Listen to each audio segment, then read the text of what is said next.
بعد يوم صعب راح والد سيف لقسم شرطة المطرية علشان يعمل محضر بتغيب ابنه عن البيت في ظروف غامضة. وبعد مرور عدة أشهر للأسف ما قدرتش الشرطة توصل لمكان سيف ولا لأي أثر له، واتحل اللغز بعد 485 يوم. بدأت القصة لما قرر سيف البحث عن شريكة حياته، فدله أحد أصدقائه على أنسام، وحدد صديقه ميعاد مع أسرتها. ولما سيف شافها أعجب بيها وقرر يرتبط بيها. طلب سيف من أبوه وأمه يروحوا معاه زيارة لأسرة أنسام يتعرفوا عليهم، ولكن بعد الزيارة أسرة سيف ما كانتش مرتاحة للعروسة وأهلها، ونصحته أسرته بالبعد عنها، ولكنه كان اتعلق بيها جدا وقرر يكمل في الجواز منها.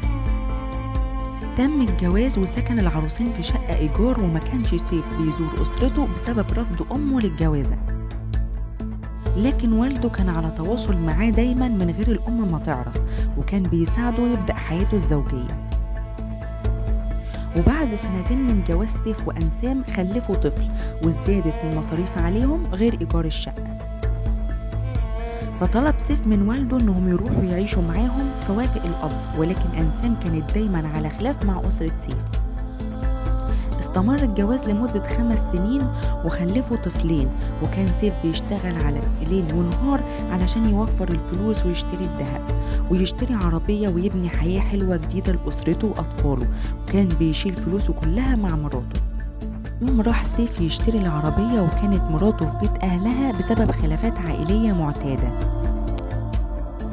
وكان مع سيف مبلغ يدفعه عربون للعربية، لكن بعد 2 ساعات من نزول سيف موبايله اتقفل تماما.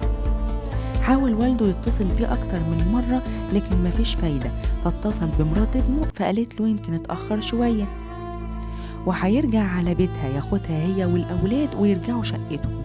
لكن الساعة 5 الفجر اتفاجئ والد سيف بأنسام بتخبط عليه وبتقول له إن سيف مرجعش لحد دلوقتي.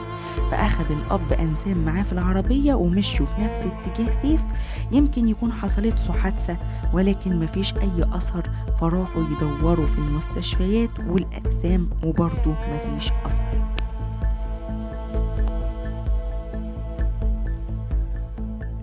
وبعد ما عمل الأب محضر بتغيب ابنه ما وصلتش الشرطة برضه على أي أثر يدلهم على مكانه.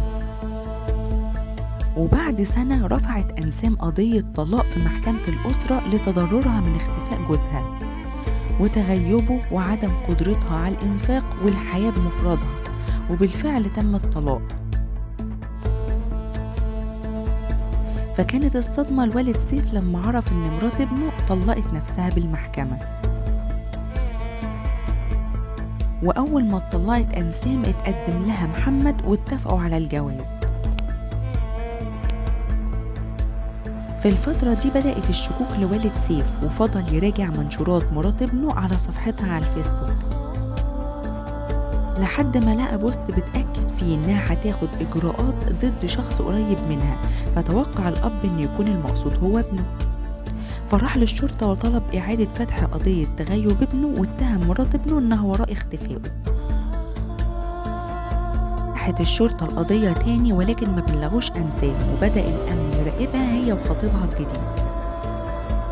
اكتشفت الشرطة إن أنسام باعت لنفسها كل ممتلكات سيف بموجب توكيل عام منه، وأبوه ما كانش يعرف.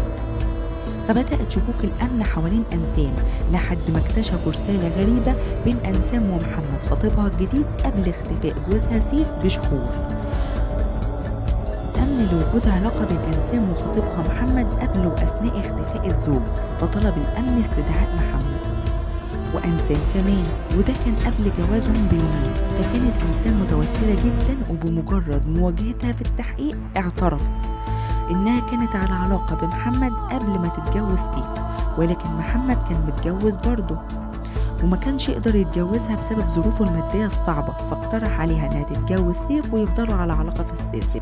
اعترفت أنسام إنها كانت بتقيم العلاقة المحرمة مع عاشقها بالليل بعد ما جوزها يروح الشغل، واستمر الوضع ده لحد ما قرروا يخلصوا من سيف وياخدوا كل حاجة، ميراثه وشقته. اتفقت أنسام معاه على خطة إقناع جوزها يشتري عربية ملاكي، وإنها هتساعده في ثمنها وبإنها تبيع حاجة من ذهبها. أجر عشيقها عربية وخد سيف في منطقة مقطوعة وخلص عليه.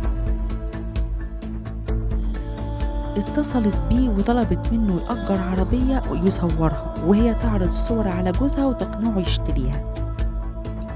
عرضت الزوجة الصور على جوزها وأقنعته يتواصل مع صاحبها بالتليفون ويتفق معاه على معاينة العربية. أخد محمد واحد صاحبه معاه وطلب منه إنه يعمل إنه صاحب العربية وراحوا لمنطقة المطرية. محمد وصاحبه استنوا لحد ما سيف وصل لهم واتفقوا معاه يدفع 5000 جنيه مقدم للعربية، وبعدين أخدوه على منطقة فاضية على الدائري ونزل محمد من العربية وقال لسيف ينزل علشان عاوز يعمل حاجة في العربية. وبمجرد ما نزل سيف من العربية ضربه محمد بصخرة على راسه ومات. ودفنوا جثة سيف في الصحراء في حفرة كان محمد حضرها قبل الجريمة بكام يوم وهربوا. وبعدين اتصل محمد بأنسام وقال لها انه تخلص من سيف تماما، وفضلوا محافظين على الخطة لمدة 485 يوم. ولكن عدل ربنا أراد للحقيقة انها تبان واتحكم على أنسام وعشيقها بالإعدام والسجن 10 سنين لصاحبه.